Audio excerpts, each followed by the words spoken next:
haddii blood pressure-ka qofku markaas uu kacsan yahay waxaa looga baahan yahay inuu si degdeg ah oo tago isbitaalka ugu dhow dhaqaatiirta si loo caawiyo qofkaas. waxaa jira daawooyin oo qofkii emergency ay tahay lagu duro oo hoos u dhigayo pressure-ka jirka. sidoo kale daawooyin oo si joogto ah loo qaato oo qofkii oo la noolaa karo blood pressure-ka ama dhiigkarka ayaa jiro oo la qaato. marka haddii la daaweynin oo qofkii oo adiga ama dareemo ama oo iska cabirin ama isku jooga maxaa dhici kara dhibaatooyin badan ayuu keeni karaa. dhiigkarka ma ahan cudur hal meel ku dhacayo, waa cudur jirka dhan oo faafsan waaye oo dhiiggii oo jirka dhan uu ku jiro oo gaarayo waaye iyo xididada jirka dhan. wuxuu dhaawici karaa maskaxda qofka oo keeni karaa dhibaatooyin weyn. sidoo kale wadnaha ayuu dhaawici karaa oo keeni karaa inuu qofkii wadnihii shaqeey waayo ama istaago u dhinto. wuxuu kaloo keeni karaa keliyaha inay qofka shaqeey waayaan oo keliyaha qofkii uu ka fadhiisto.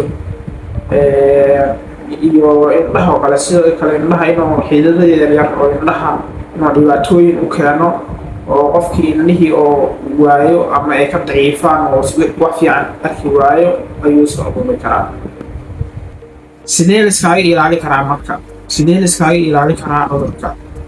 kow, sida qofka haddii caadi qof fiican uu yahay wuxuu iskaga ilaali karaa inuu yareeyo cuntooyinka cusbada oo dhan.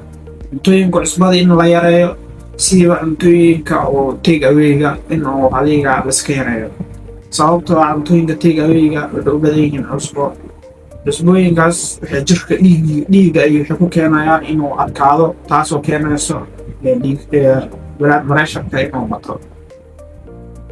labo, waxaa loo baahan yahay in dhaqdhaqaaq la sameeyo oo qofkii aalamiteeyo ama ugu yaraan 30 daqiiqo oo maalintii oo socdo, sidaa hore ugu soo sheegnay fiidiyoyadii hore uga hadlayna sokorta iyo cabitaanka.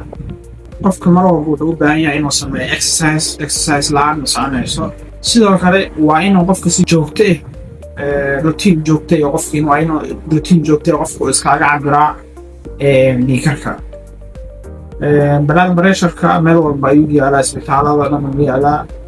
qofkii oo access u heli karo oo awood u heli karo waa inuu mar walba iska cabiraayo oo fiican oo isla socdo is ogaado. oo walaalkiin cabdiraday weynale gacmo furan kusoo dhawaada fiidiyogeena maanta intaas ayuu ka egyahay.